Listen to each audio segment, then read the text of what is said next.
As always, I appreciate you guys joining us. Thanks for coming out. As we approach the halfway point of our season, our regular season is Saturday. I'm really pleased with where this team sits. Obviously, none of us are happy about the outcome from Saturday. It's an adage where you got to play the game for 4 quarters, and we played it for 3. And as I dive into last week, it wasn't the first game that we didn't win the 4th quarter. And that's a standard for us in our system. Anyone that's ever coached in the Nick Saban family tree, winning the 4th quarter is a really important stat. And going into that game, we were tied in the 4th quarter, meaning we hadn't finished many games the way I'd like to see us finish even when we did win.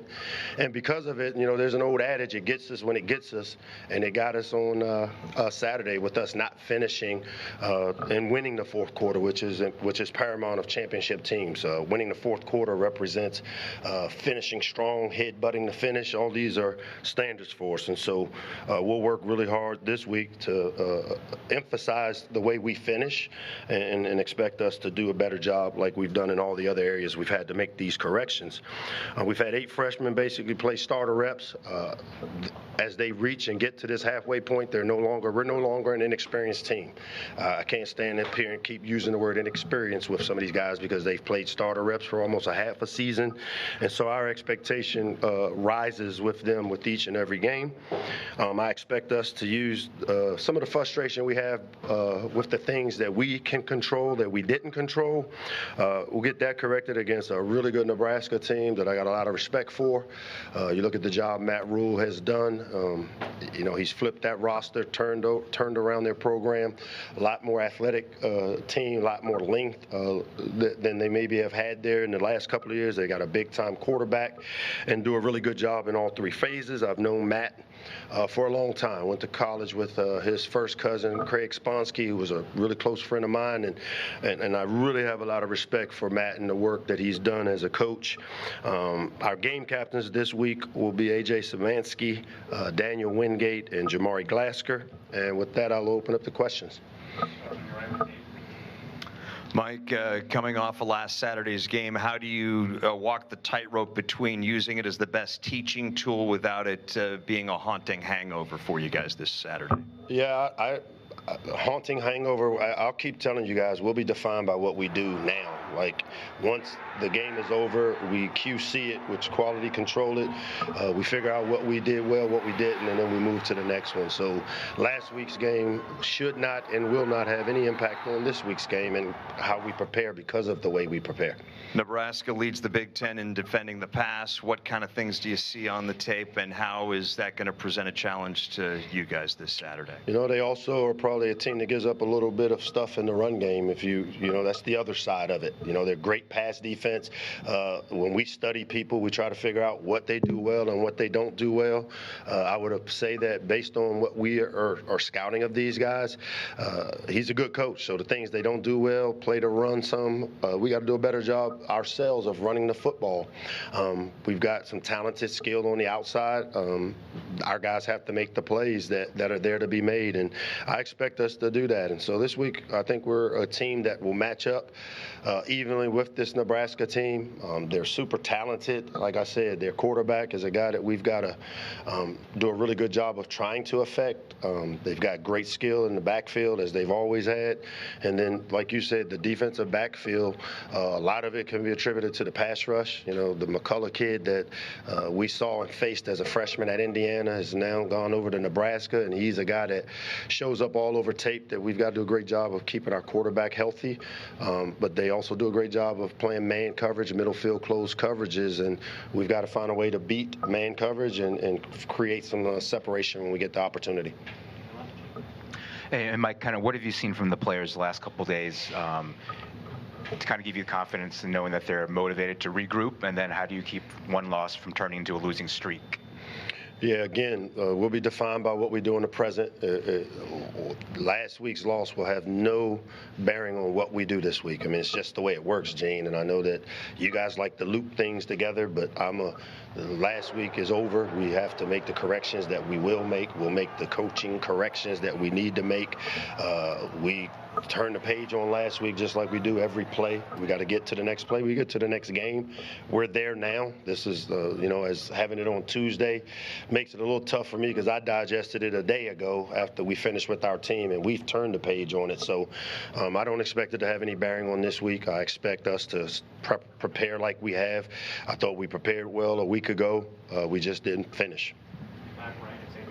Hey, Coach, back here. What's up, big man? Hey, man. So, we've talked about the fact that you have a young group and they are very mature, right? Just wanted to know kind of what have you liked from them as far as how you guys have moved forward from such a tough loss last Saturday? Well, I think probably the most impressive thing was to see my freshman quarterback, the way he ended his press conference. I think that showed who we are and what kind of team we have. The way Malik, as a young guy, I think kind of wanted to leave you guys with some things, and I thought that was impressive. That shows maturity. I think when you see a guy like Sidney Stewart and his reaction to being thrown out of the game and how he responded with his teammates, when you see a guy like number 6 who had a tough day at the office stand in front of his team yesterday and own his stuff and apologize to his team that, hey, you know what? I lost my stuff and it affected us. That tells me these are the things y'all don't get to see and you don't write about. And hopefully me telling you these things will allow you to be a little more positive about it with these guys. But we got a good little team, and I'm gonna rock with them. We're good. Can you talk about Malik's leadership abilities, kind of ahead of the curve when he comes to here? Yeah, I mean, leadership, as I define it, is being able to have a positive impact on people. And from the day I've met Malik Washington, he's done that. He's one of those guys as a 9th, 10th grader or a star quarterback at Archbishop Spalding that's doing when they bring 9th graders up to see the school. He's the guy that's taking care of a 9th grader to show him what a great place Spalding was for him. And so those type of leadership traits are something that he's displayed very early. I always say leadership doesn't have to have a time stamp on it, meaning you don't have to be here 4 years and been through wars to be able to have a positive impact on others. And he's done that really early, not just on our program, but on Terpsville and on our supporters and fans. How do you compare him to all the other quarterbacks you've coached here at Merrill? As he likes to say, he's different. They each are. I hate comparing my kids. I've got kids at home, and they all have their strengths and weaknesses. He's different, and they all are, just like all of our kids are. So talented, like some of the ones we've had here. I mean, we've got I think the all-time leading passer in the history of the Big Ten came out of this program. So he's different. If I were to just say what's the difference between them, he's a little different than the ones I've had. Hey, Coach, just play calling wise, what is your philosophy to close out games and chew clock? Get first downs. That's my philosophy. We needed one more stop and one more drive, or one more score and one more stop. So my philosophy is to move the chains in 4-minute situations. Looking back at the tape, do you wish you had run the ball a little bit more in the second half? As I said before, my job is to try to move the chains, get first downs. We do everything we can to do that, whether it's running or throwing. Balance is having the ability to do both, and we didn't do it either very well during those points of the game. Hi, Coach. How you doing? D, what's up? How are you? You kind of answered my question, but I'm going to ask it anyway because I think it's important to highlight that a few of the guys have said that this year they feel close. They feel closer than before previous years, and they feel like a family. So what have you seen additionally than what you just mentioned that shows you that these guys are in it together and, are more of a family than before? Yeah, again, and every team, as you know, has its own personality, and with the landscape we're in, this is, you don't have the opportunity to have a 3-year, 4-year guy the way you used to. And so 64 new players coming together. Finally, I think Father's Day Sunday was when everybody that's on this team showed up. And, for us to expedite and help the relationship things mature, I've been really pleased with it. But it starts with winning each other's hearts and having a ton of respect for each other because of the amount of work that we put in, maybe contrary to what some of you guys think. I mean, these guys work hard. We work hard to prepare our players, and they work hard to prepare themselves for the opportunities they get. You only get 12 of them. We let one slip away, but this group has stayed together. I like so far how we've handled the adversity of a loss, our first loss here at home, and I expect us to respond the right way. Hey, Coach. Wanted to ask you a little about Zahir Mathis and his recruitment. I talked with his coach, Devin Johnson. He mentioned you came up to Imhotep High School in Pennsylvania a few times. What were those experiences like? What were some of the conversations you had with him? We've had great success up at Imhotep, up in Philly, a great football program that's given us guys like DJ Moore, who's come here and had great success and gone on to the next level. Zahir is no different in terms of what the impact he's been able to have. From day one, he was one of those guys that I thought showed tremendous amount of maturity. He committed early to another program in the Big Ten and kind of shut his recruiting down. And he's a byproduct of the relationship that Malik Washington had with him. And, we saw him early. We tried to recruit him. He made a decision to do something else. And then because of the Malik factor, during the Under Armour All-American game, Malik calls me and says, hey, Zahir Mathis wants to come visit. And I said, well, let's sign him up. He came to visit. We spent some really quality time, met grandmom, who is really important to him, and he made the decision to be a Terp. And it was probably one of the best things that happened to us in our program is having a kid like him, especially with the type of impact he's been able to have. So you would say a big factor was Malik Washington. I know they were friends. I would say a huge factor, for sure. And I think once he came here, Maryland sold itself. Hey, Coach. I just wanted to talk about on Saturday, too, having that sellout crowd on family weekend and just seeing the response from fans for a game like that. What was it like to bring that energy to? That was pretty cool. Yeah. I've been around here 17 football seasons. We did not get the corners completely filled up the way, I'd seen it before back in 2001. But to walk out and know that a team from 3,000 miles away, it wasn't their fans, because I've been in there when we've sold out, and it's been a more friendly for the visitors. And this is a byproduct of what this team has done.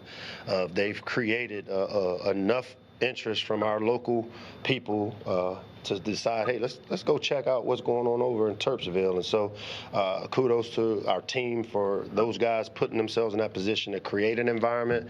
Great job by our marketing people, our administrative, our staff, game operations people. But we're really proud of the way our fans showed up for us, and disappointed that we didn't allow ourselves to build on what we were able to create. But we're looking forward to getting back on the horse and going again this weekend. You mentioned, too, the role that the administration and Jim Smith have with the new incentives. When you do that Terp walk and you walk through Jones Hill House and see the fan fest and everything there, some of the new stuff, how exciting does it get you about the future of that recruitment for new fans? I mean, it's about the fans. I think Jim, his staff, Diana, Joe, those guys understand what it looks like, and it's easy to say win games and people come, but it's a lot more to it. I had lunch with Mark Cuban here at Jones Hill House a year ago, and he said winning doesn't bring fans, and it helps for sure, and it's my job to make sure we take care of that part of it. But to know that we're in partnership with people that understand it's more than just going on the field and winning, and that we've got to create an environment and an experience outside of just the game, and it's great to see all these things come to fruition, especially at this time, as this team that's no longer inexperienced but just young at certain places continue to grow with some of these new traditions that we've started. Hey, Coach. What's up, man? Bit of a tone shift, but I want to ask you about a guy I can guarantee you've never been asked about, but is also your longest standing starter, Ethan Go. Can you talk about a bit the importance of having a steady long snapper like that? I mean, he hasn't missed a snap, and then also just him as a person. Yeah, again, to not hear his name is a good thing, because he didn't make any mistakes. And Ethan is a guy that's like a sniper. You get one shot, one kill as a long snapper. Sometimes they put people over his head. He's not the biggest, but I tell you what, he's really skilled at that, at long snapping and short snapping. And I think he'll have an opportunity to do it at the next level, which we've seen guys like John Kondo, who's played 18 years in the NFL doing just that. And because of how skilled Ethan has been and the leadership, I mean, he's not your typical specialist. He's a guy that's part of our leadership council. He's a guy that has a voice of our team. He's one of the guys that's leading us in the community, the service things that we do. A DeMatha grad that has really represented not just DeMatha, but a guy that's from Southern Maryland and really takes pride in playing here for the flagship university. And because his name hasn't been called, he's done a tremendous job through 4 years.